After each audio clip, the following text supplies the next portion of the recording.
spend 5 hours answering questions but eating pounds of peanut brittle and Coca-Cola at a time when you've been diagnosed with a little bit of a health issue, one might say? You say that everything's fine, but are you going to change your behavior at all? You just ate pounds of peanut brittle. Zero.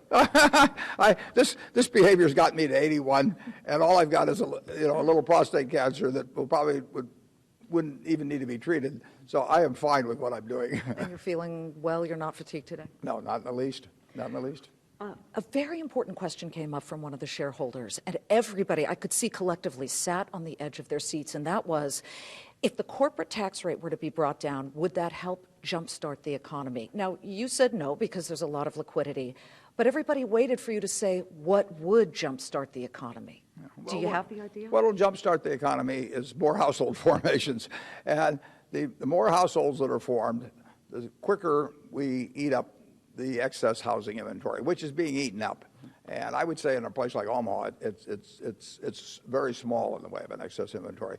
But household formations are what cause houses to be occupied, or apartment units. And that is holding back the economy.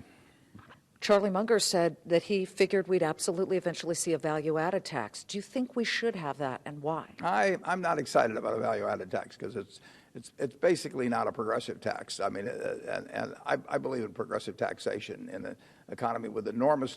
I want differences in results. I mean, I do not want equality of results. I want equality of opportunity, but that's going to lead to vast differences in results.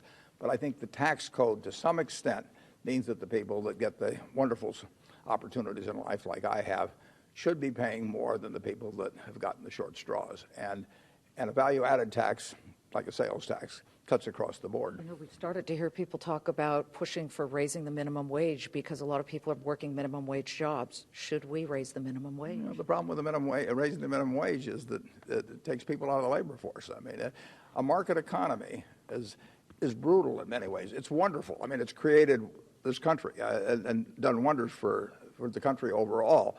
But if you set a minimum wage that's too high for the abilities of the person that the market has to hire, all you've done is driven them from employment. You may need an assisted wage in some occupations by the government, so that the employer pays part of it and that it's assisted in some way.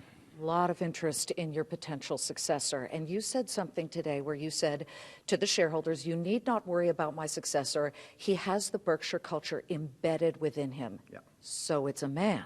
It is a man. Yeah, I've used he several times. Okay. Doesn't mean it'll be a man 10 years from now, but I hope I'm around to make where that's relevant. But it is a man now. Is that why you're not naming this person? Because you could change your mind? Well, the board could change their mind, and we could have new acquisitions that bring in talent that we don't have available now. We could have a change in our relative evaluation of the people. And if we name somebody now and then we changed our mind and the time came that person would leave, whereas under the present system that would not be the case. There's just a lot of reasons not to name the person. Your profits doubled, so you're much happier, I'm sure, this year versus last year. But you talked about energy being one of the drivers, and of course you own Mid-American Energy. Talked about natural gas. It is at such incredible lows. You love to buy things low. Would you purchase, or you think about natural gas, and should we be converting trucks, converting this economy and this country over to natural gas usage? Well, natural gas is so cheap, it's ridiculous now. On the other hand, although I think it's about probably $2.30 now, it got down to $1.95 or thereabouts. But if you buy it for delivery 3 years out, you're going to pay $4.